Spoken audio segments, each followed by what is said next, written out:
Welcome to the Trill MBA Show. I'm your host, Felicia Ann Rose Enuha, aka the Trillest MBA you will ever know. And I'm here to help you survive and thrive in corporate America by giving the truth and being as real as only I can be. Happy Sunday, you guys. I hope you're gearing up for a great week. Today's review is titled Important. It's from Keegan18. This podcast speaks on real issues, and real issues is in all caps. Happy I found it. Black women, you're not white and you're not a man. May the force be with you. Well, thank you. I feel like this is coming from an ally, and so that is awesome. This podcast, I hope, is for everyone. I know I specifically talk to the issues that Black women go through in corporate America, but we really need everyone's support in changing these toxic cultures. Just because I'm speaking to what Black women go through doesn't mean that everybody of race or gender or sexuality isn't going through specific things and nuances in the workplace that are slightly different or varied. Although we all have our challenges, I want us all to support each other in creating spaces that allow us to thrive. And for this podcast, because I am a Black woman, I'm speaking to the things that I know. And I hope that I'm casting a light for everyone else to see that these things are happening to Black women in corporate spaces. That is my goal. So please subscribe, rate, and leave a review for this podcast. You might just hear your review right here on the podcast next week. Today, we're going to talk about tackling the end of year review. And we're going to do so by using step 3 to your BPO, best possible outcome. I want to make sure you are getting the development you need and your manager's support, even if he or she doesn't see it for you today. That will all change if you incorporate this advice in the 3 steps to your BPO. If this is your first episode of the podcast, I want you to go back and listen to the last 2 episodes first, because in those episodes, I discuss executing steps to your BPO or best possible outcome. That's what BPO means. There are 3 steps. Today, I'm going to break down step 3. I want you to have the background information. I do a deep dive into step 1 and step 2 in the last 2 episodes. Stop right now and go back and listen to those episodes. All right. Now, with today's episode, I'm going to break down how to use the 3rd step through the advice around approaching your end of year review. But first, I want to ground everyone in what the heck is this end of year performance review? When does it happen? Where? Why? We're going to talk about it all. And then we will talk about step 3 to your BPO. So, what is the performance review and why is it vital to your BPO? Because it is. It's very vital. The performance review is a time for you to pause and evaluate your job performance. But what some people miss is that this is also a time to have a very frank and honest discussion regarding your development. And the 2 go hand in hand. The performance review should take place with you and your manager in a private space, a quiet place where you can focus. If your company does not have an organization-wide process, you should tell your manager that you would like to have a performance review with her or him.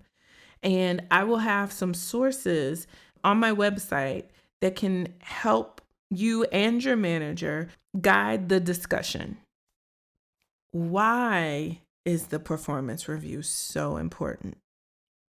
A lot of us are so focused on performance, but what's really important is that we are being developed, that when you are working on projects, leading teams, whatever your function is, you need to gain experiences in your role that help you learn new things that stretch you, but still allow you to do a great job. And a lot of times, because we don't make those expectations clear between our manager and ourselves, we tend to use this time to focus on what your past performance was. And we don't set ourselves up for success by really focusing and honing in on what the development plan is for the next 12 months. What goals and milestones should you be hitting during the next year? Some key things that you need to focus on in this performance review. First, I want to talk about how you show up in the performance review. You first must come prepared. You must show up prepared. How do you get prepared? I'm glad you asked. Number one, you need to sit down and do some self-reflection.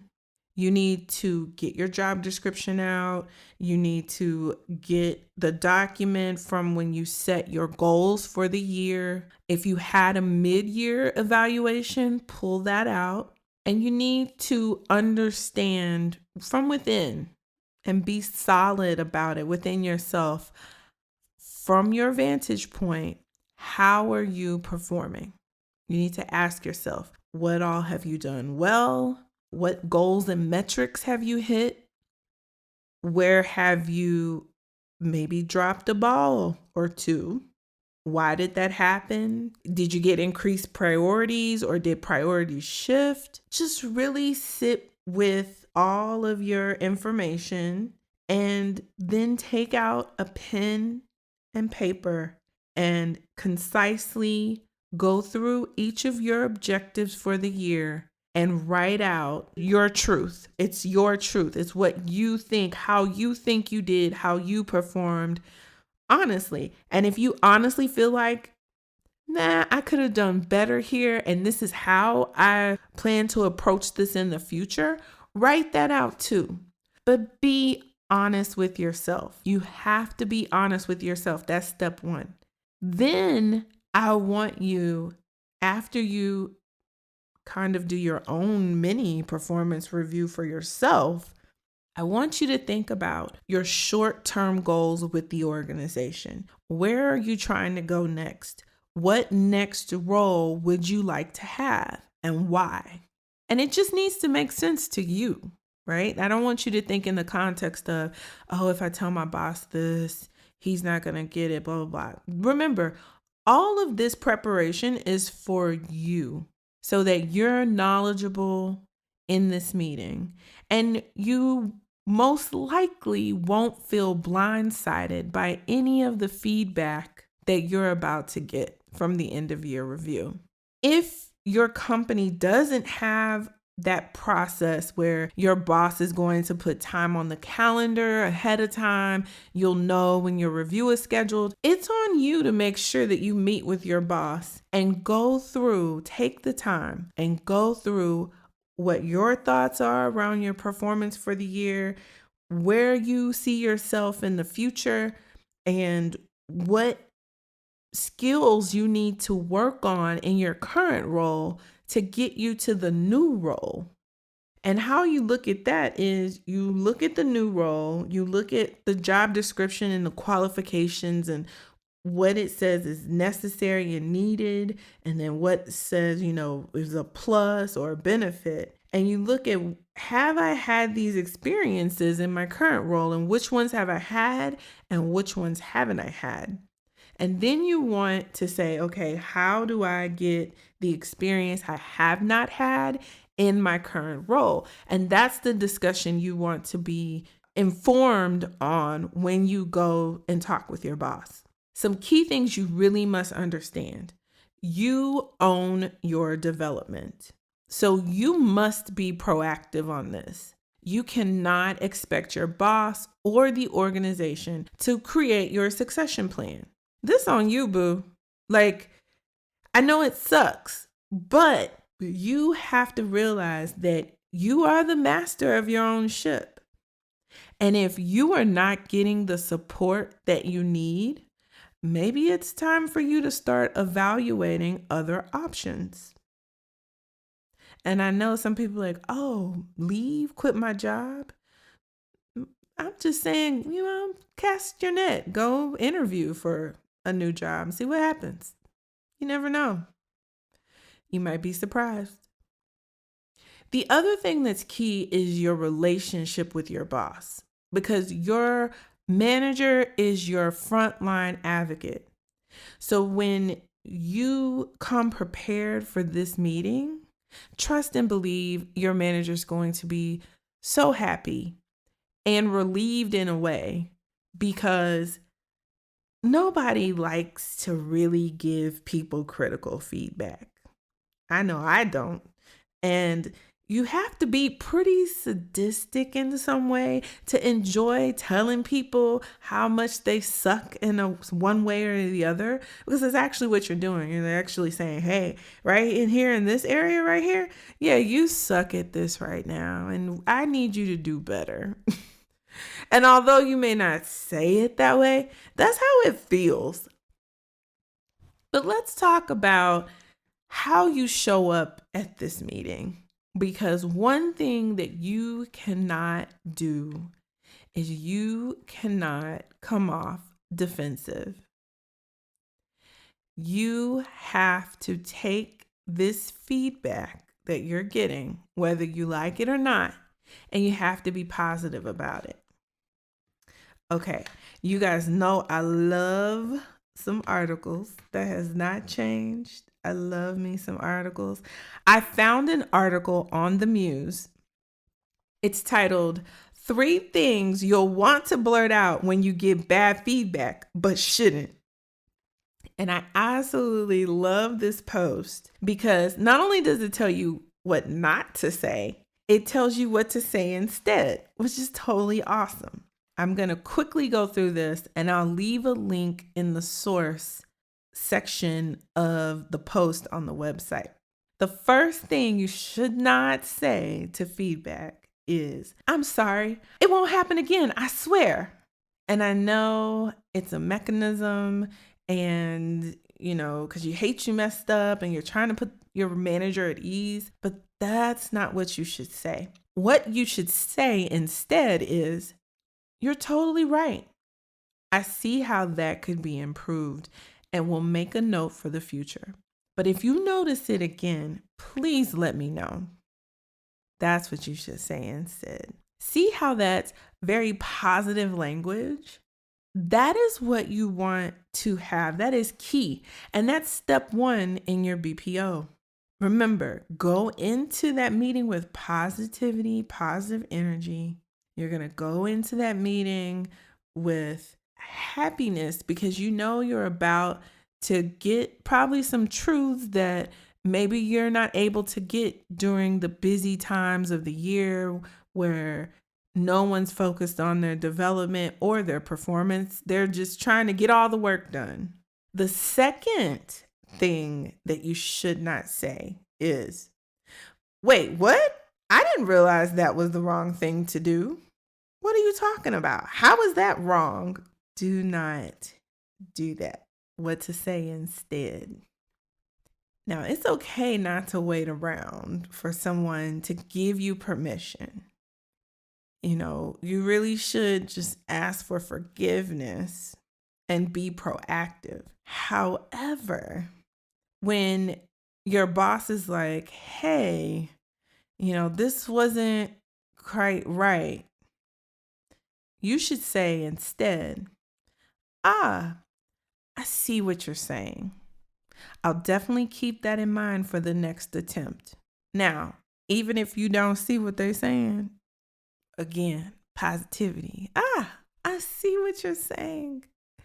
Or if you don't see what they're saying, say, I want to make sure I'm tracking. So, what I hear you saying is this. Did I get that right? And then if they say, yes, exactly, you say, okay, I'll definitely keep that in mind for my next attempt. That way, you don't go defensive, you're keeping it positive, and you can't take the feedback personally. This feedback is meant to help you. Feedback truly is a gift. So do not go negative on a gift. So the third thing not to say is, no, I didn't do that. Oh, wait, maybe I did, but I'm not sure. So what's horrible about that is not only is it defensive off the bat, but then it's like you're not self-aware. Like you just didn't realize what's going on or what's even wrong in the first place. So don't go that route. What you want to say is, I didn't realize I did that. Regardless, I'm sorry for the trouble and I'll get it corrected ASAP. Let me know if there's anything else I should know before I start fixing it. You own up to it, you apologize, and you work proactively for a solution, and you bring them along with you saying, hey, is there anything else I should know? Is there any context to this situation? I love that this broke that down in that way, because these are things I think all of us, we get defensive, like we want to defend ourselves. That's a natural reaction. However, it doesn't show executive maturity when you defend yourself when you're getting feedback. Another article I found was on business.com. It's 5 biggest mistakes employees make during year-end performance reviews. And these really are some glaring ones. The first one is not asking the right questions. You should come to your performance review prepared with a list of questions and no, not can I get a promotion?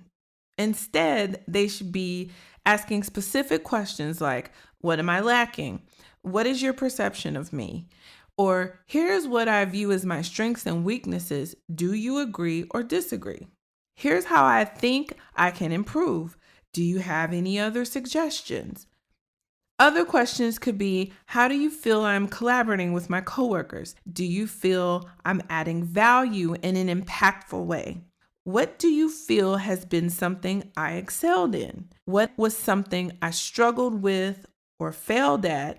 And what could I have done better in your opinion? So the great thing is that these questions will help your manager bring up constructive feedback, which is great because you need to hear the good, the bad, and the ugly.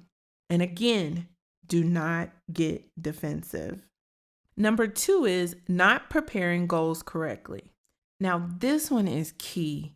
There are so many times where at the end of last year, you set your performance goals and metrics. And you wrote that down. And all of this should be written and documented. And so those are the goals that you should focus on. They should also tie into the company's bigger goals. At one company I worked at, your boss's goals were cascaded down to you because their boss's goals were cascaded down to them. So that the goal was that everyone's goals tied to the overarching goals for the company.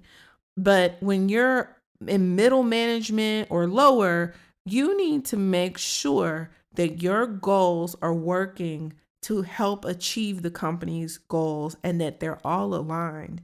So you need to make sure with your boss, especially if you have a mid-year, that these are still the right goals and the goals of the companies has not changed because things change. Priorities change. Senior leaders change their mind. All the goddamn time, senior leaders change their minds. So be very cautious to make sure that you're setting yourself up for success by ensuring that you have the proper goals. Number 3, not giving managers feedback. Oh, so you thought this was just all about you? No, this is a working relationship.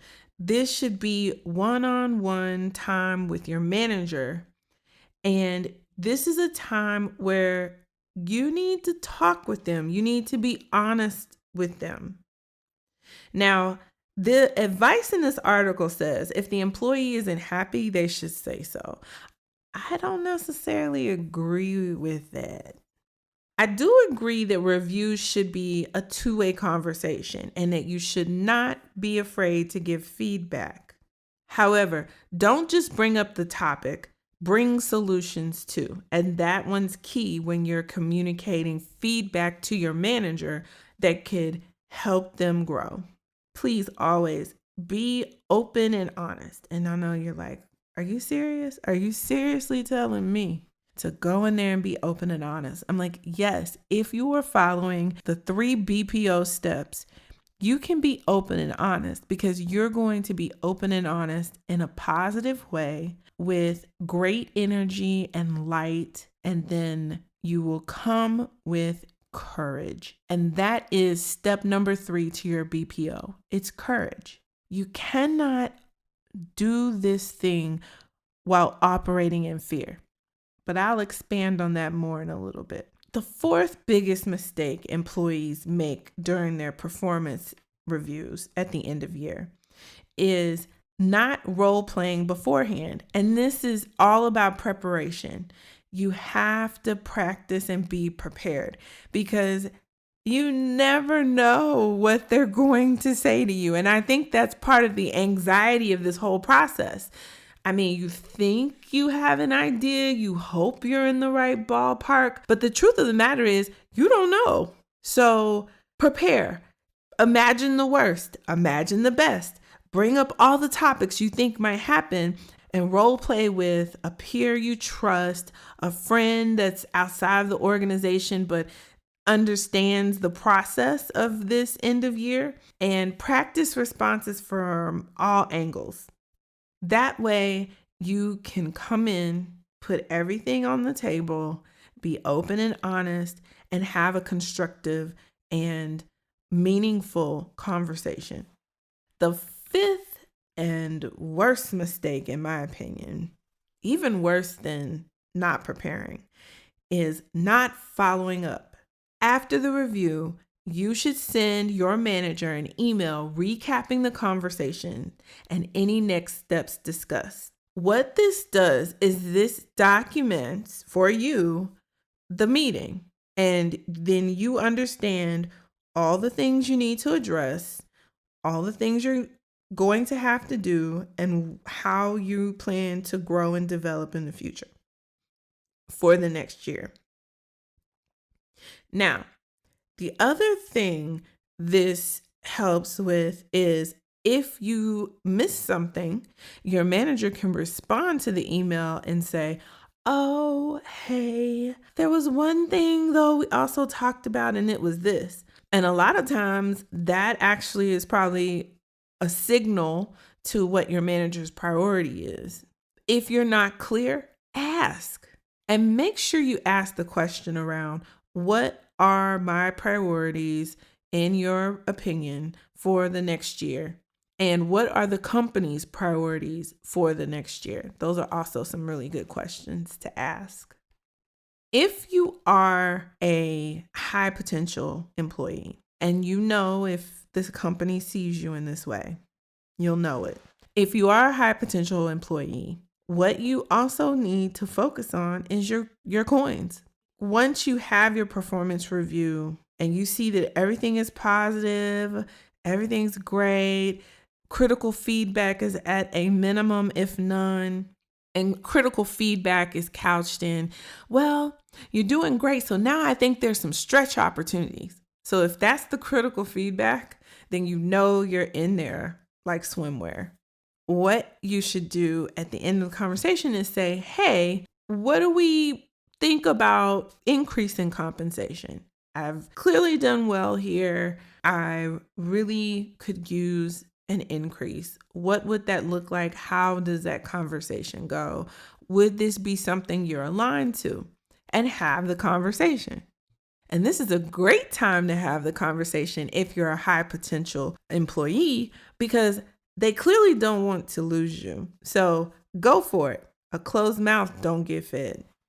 Now, let's deep dive into step 3 of your BPO, which is courage. So, step 1 was positivity and working to really be your most positive self. Step 2 was around shifting your energy that you give at work, at home, in all the spaces where you show up. Step 1 is around what's inside you. What are you putting inside of you? And step 2 is about how you show up. Step 3 is about courage. First, let's define courage. Courage is the ability to do something that frightens one. It also means strength in the face of pain or grief. It takes a lot to have courage, to be open and honest, to be honest with yourself, and to be honest with your manager, especially for us. Because a lot of times, let's be honest, these performance reviews are frightening for us because this is a time where narratives are created and the feedback we get isn't quite actionable. When they tell you, you're just not visible enough. Okay, how do you suggest that I go about being more visible? Well, it's all about relation. This is a relationship-driven organization. And you need to really work on building relationships. Nobody really knows who you are. Oh, woosah. I know, you guys, it's frustrating. However, you can not only beat this type of feedback that's meant to deter your rise, but you can take the feedback, be strategic, and create a plan to demonstrate the things that they're saying that you're not demonstrating. And then that way you can document and you can say, okay, I'm demonstrating this now in the way that you said I should demonstrate it. And you're going to get very specific with them. Because what they won't be able to do is get behind that calibration room door and say some stuff like, well, Tiffany, there's just, something about working with her. I don't know. I'm not sure if she has executive presence. I don't know how visible she is. I don't know if she can stand on her own or speak up in a meeting. I just haven't seen that yet. The other watch out that you have to look out for during performance reviews is when they give you this feedback and you're not demonstrating something for them, then the question you need to ask your boss is, okay, that's good feedback. I appreciate it. Even though we know it ain't, but that's fine. Right? You're bringing positivity. Then you would say, I need your help. And I know this is something that does take a lot of courage, is to ask for help. But you have to ask for help. You need your manager's help in navigating this soft skill type feedback in your career. And you need somebody to interpret for you, what exactly does that mean in this space? Because that feedback means something different at every organization. And it really is about the organization's culture on what all this soft skill feedback means. Like if you get the feedback, you just come off as very aggressive. So we all know that's some coded bullshit feedback. Fine. But dig into it. Say, oh, really? That's interesting. So I definitely will need your help on how I'm showing up. If I'm showing up in an aggressive manner that's off-putting to my coworkers, I definitely will need your help to get immediate feedback. When you see that behavior, that is not my intention. And so if you could help me solve for this, I would greatly appreciate it. Who can say no to that? And if they do, they're just quite frankly an asshole. And if you're working with an asshole, maybe you should think about finding a new person to work for. Just saying. Now, some key things that you need to focus on during your performance review. Number one, be honest with yourself and your manager. If you've screwed up some things this year, you dropped some balls, own up to it. Say, hey, I recognize I dropped this ball. I recognize I could do this better. Here's how I'm going to go about fixing the issue or the problem. These are the things I've identified. These are the steps I'm already starting to take to remedy this issue. Number two, you can speak up for yourself. It's just in a positive and non-defensive manner. And you should speak up for yourself. But you don't have to be defensive. If you get the feedback you're aggressive, ask for more context. Ask for specific instances, because that is purely a perception piece of feedback. And so you want to understand how and what things are you doing that allows them to take away that perception. And I know that's difficult, but you have to do the double click. You have to dig into that, because a leader cannot come off as super aggressive or off-putting. And you don't want to, because it's hard to gain trust, especially for us. If we're working with team members and in the back of their minds are like, ugh, you don't want that. And thirdly, temper your reaction to the feedback. So don't react. Stay in a positive space. Remember, keep your energy that you're giving, good energy, to your manager. And then have the courage to say, okay, I need to process that feedback. If it's something that's frustrating to you or upsetting you, it's fair.